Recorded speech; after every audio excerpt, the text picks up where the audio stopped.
స్మరిస్తూ మీకు అందరికీ పేరు పేరున జైలు తెలియజేస్తూ మాతా రమాబాయి అంబేద్కర్ గారి వర్ధంతి సందర్భంగా ఇక్కడ మీ దగ్గరికి ఇచ్చేసి ఇక్కడ ఈ ప్రోగ్రాం చేస్తున్నటువంటి ఆల్ ఇండియా అంబేద్కర్ యువజన సంఘం రాష్ట్ర కార్యదర్శి ఇందర్ సార్ గారికి మరియు మీకు అందరికీ నిత్యం పాఠాలు బోధిస్తూ మిమ్మల్ని జ్ఞానవంతులు చేస్తున్నటువంటి సార్ వెంకటేష్ సార్ గారికి ప్రత్యేకమైన ధన్యవాదాలు తెలియజేస్తూ ఈరోజు మాతా రమాబాయి అంబేద్కర్ గారి పరినిర్మాణం పొందిన రోజు, చనిపోయిన రోజు. ఆ మహాతల్లి ఎంత కష్టపడదంటే చాలా దుఃఖంతో మామూలు వేదనతో అనుభవించినటువంటి చాలా వేదనతో తన జీవితాన్ని ముందు తీసుకుపోయినటువంటి గొప్ప త్యాగశీలి మాతా రమాబాయి అంబేద్కర్. తను పిడికలు గంపలేసుకొని పిడికలని ఒక వేరేలా ఒక గేరుని అమ్ముకుంటూ ఆ వచ్చిన డబ్బులతో తన కుటుంబాన్ని పోషించుకుంది. ఆ క్రమంలో బాబాసాహెబ్ అంబేద్కర్ గారు లండన్లో ఉంటూ అతను ఉన్నతమైన చదువుల కోసం విదేశాలకు వెళ్తే తన కుటుంబ బాధ్యత మొత్తాన్ని మాతా రమాబాయి అంబేద్కర్ భుజాన వేసుకొని పిడికలు అమ్ముకొని తన పిల్లలను చాలని బతుకులతో తినని బతుకులతో తన కుటుంబాన్ని పోషించుకుంటూ జీవనం కొనసాగిస్తున్న ఒక దుర్భరమైనటువంటి జీవనాన్ని కొనసాగించి బాబాసాహెబ్ అంబేద్కర్ గారి ఆశయాల కోసం ఆయన లండన్లో ఉంటూ ఇంటికి ఒక ఉత్తరం రాశారు.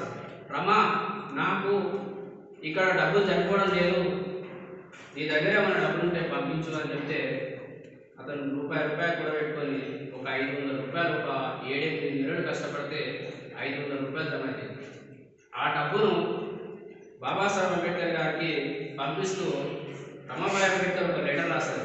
అయ్యా, మీరు నా డబ్బులు పంపించమని అడుగుతున్నారు, కానీ నాకు మన కొడుకు హెల్త్ బాగాలేదు, చనిపోయే ప్రమాదంలో ఉన్నాడు, నేను హాస్పిటల్ తీసుకుపోవాలన్నా లేకపోతే నీకు ఈ డబ్బు పంపించాలన్నా అని చెప్పేసి ఉత్తరం రాస్తే బాబాసాహెబ్ అంబేద్కర్ గారు నేను ఇక్కడ ఉన్నతమైన చదువులు చదవడానికి కోసం ఇక్కడ వేరే దేశాలకు వచ్చేసిన, లండన్ వచ్చేసిన, అక్కడ మన కొడుకు చనిపోయినా పర్వాలేదు కానీ ఇక్కడ నేను చదువుకుంటే మన కొడుకు లాంటిది వాళ్ళను చనిపోకుండా ఎంతో మందికి మార్గదర్శనం అవుతా, వాళ్ళందరి భారతదేశంలో ఉన్న అట్టడుగు ప్రజల పిల్లలందరూ మన పిల్లగా అనుకొని జీవించాలి. మన పిల్లాడు ఒక్కరు చనిపోతే ఈ దేశం మనకొక్కరికే బాధ, కానీ దేశంలోనూ ఉన్నటువంటి పేద పిల్లలు ఎంతో మంది పిల్లలు చనిపోతున్నారు. వాళ్ళందరి ఆకలి కోసం నేను ఇక్కడ ఉన్నతమైన చదువు చదువుతున్నా, కాబట్టి నాకు డబ్బులు పంపించామని చెప్పేసి బాబాసాహెబ్ అంబేద్కర్ గారు లెటర్ రాయడం జరిగింది. ఆ మహాతల్లి ఆ రోజు కష్టపడి ఆ విధంగా బాబాసాహెబ్ గారికి హెల్ప్ చేసింది కాబట్టి, ఆ విధంగా తోడుగా ఉన్నది కాబట్టి డాక్టర్ బాబాసాహెబ్ అంబేద్కర్ గారు ఈరోజు ఉన్నతమైన చదువులు చదివి ఉన్నతమైన శిఖరాలకు ఎదిగి ప్రపంచంలోనే జ్ఞాన దివాస్గా బాబాసాహెబ్ అంబేద్కర్ గారి పుట్టినరోజు నాడు జ్ఞాన దివాస్, ప్రపంచ జ్ఞాన దివాస్గా పేరు తెచ్చుకున్నటువంటి గొప్ప నాయకుడు బాబాసాహెబ్ అంబేద్కర్ గారు.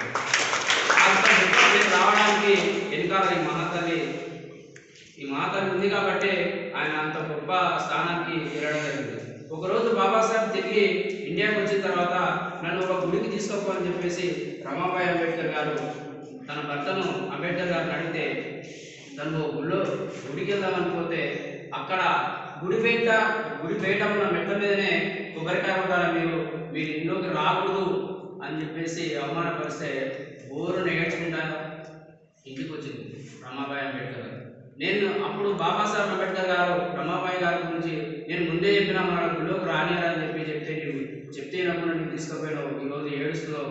ఇలాంటి దుర్భరమైన జీవితాలు ఎన్నో కుటుంబాలు ఉన్నాయి, వాళ్ళందరి తరుణాలను మార్చే శక్తి మనకు ఉంది కాబట్టి, నేను ఉన్నతమైన చదువుకున్నా కాబట్టి నేను వాళ్ళ మీద పోరాటం చేస్తానంటే, నేను ఎన్నికలుగా ఉంటే నువ్వు ఏ పోరాటం అనేది నీ వెనకాల నేను ఉంటానని చెప్పినటువంటి గొప్ప మహనీయురాలు రమాబాయి అంబేద్కర్. మనం విశ్లేషించుకున్నా తప్పనే, మీకు టైం తక్కువగా ఉంది కాబట్టి ఈ విషయాన్ని ఇంకా కొన్ని చెప్పేవి ఉన్నాయి, కాకపోతే మీకు చెప్పలేకపోతున్నాం. కాబట్టి ఈ అవకాశం ఇచ్చినటువంటి వెంకటేష్ సార్ గారికి ప్రత్యేకమైన ధన్యవాదాలు తెలియజేస్తూ ముగిస్తున్నాను. జై భీమ్, జై భారత్. థ్యాంక్ యూ అన్న. మరి బాబాసాహెబ్ అంబేద్కర్ గారి ఈ సమాజంలో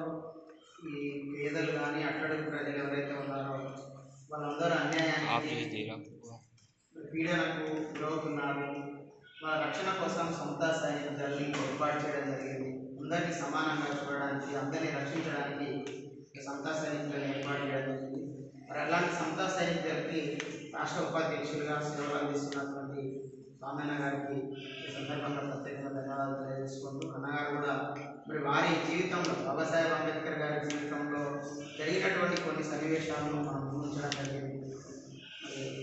మరి ప్రత్యేకంగా జరుగుతుంది తెలియజేసుకుంటూ, సో ఇప్పుడు అంబేద్కర్ యువజన సంఘం రాష్ట్ర కార్యదర్శి, అదేవిధంగా బహుజన ఉపాధ్యాయ సంఘం రాష్ట్ర అసోసియేట్ ప్రెసిడెంట్, మన ప్రాంతంలో మన మహనీయులు తథాగత గురుడు మహాత్మా జ్యోతిరావు ఫులే, సావిత్రిబాయి ఫులే, భాగ్యరెడ్డి వర్మ, నారాయణ గురు, పెరియార్ లాంటి ఎందరో మహనీయులు మన జీవితాలు మార్చడానికి, వాళ్ళ జీవితాలను సైతం త్యాగం చేసినటువంటి మహనీయుల యొక్క భావజాలాన్ని విస్తృతంగా ప్రచారం చేయడంలో ప్రముఖంగా ముందు నడిపిస్తున్నటువంటి సిద్ధార్థ